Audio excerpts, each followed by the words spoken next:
دس تمام ماہرین نے ہاتھ کھڑے کر دیے کہ ہمارے پاس اس کا کوئی علاج نہیں ہے سوائے احتیاط کے. پوچھا کوئی سوائے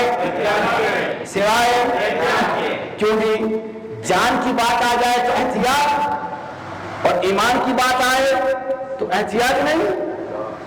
جان کی بات آئے تو احتیاط اور جب ایمان کی بات آئے تو احتیاط نہیں. جب ختم نبوت کی بات ہو تو احتیاط سے کام نہیں. ناموس رسالت کے مسئلے میں احتیاط سے کام نہیں. یہ سمجھنا ہے یہ غور کرنا ہے کہ جان کی بات ہے احتیاط. اس کے اندر صرف احتیاط. ہر جگہ سوشل میڈیا چھان ڈالا, تمام میڈیا تمام ماہرین سے بات کر لی کہ بھائی اس کا علاج کیا ہے. سب نے کہا کہ بھائی اس کا علاج صرف احتیاط. ہم نے کہا یہی تو ہم بات کرتے آ رہے تھے, احتیاط کرو, ہر مسئلے میں احتیاط کرو. اگر جان کا مسئلہ ہے تو احتیاط ہوتی ہے, ناموس رسالت کا مسئلہ آتا ہے اس میں بھی احتیاط ہونی چاہیے, ختم نبوت کے معاملے میں بھی احتیاط ہونی چاہیے, صحابہ کے مسئلے میں بھی احتیاط ہونی چاہیے, اہل بیت کے معاملات میں بھی احتیاط ہونی چاہیے. ہم نے کہا اگر کورونا وائرس سے احتیاط نہ کی تو پھر کیا ہوگا؟ بھائی یہ وبا پھیلے گی اور جان کا خطرہ ہو سکتا ہے.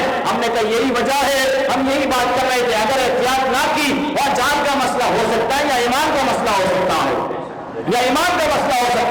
اور حضرات محترم اللہ تبارک و تعالی نے جس کو بھی نجات عطا فرمائی ہے, یہ یاد رکھیے گا, جس کو بھی نجات عطا فرمائی ہے وہ نبیوں کے جانے سے نجات عطا فرمائی. کسی کو بھی ایسے نجات نہیں ملی. اللہ نے پوری قوموں کو غرق کر دیا. حضرت نوح علیہ السلام کی پوری قوم غرق ہو گئی. حضرت ہود علیہ السلام کی قوم سمود,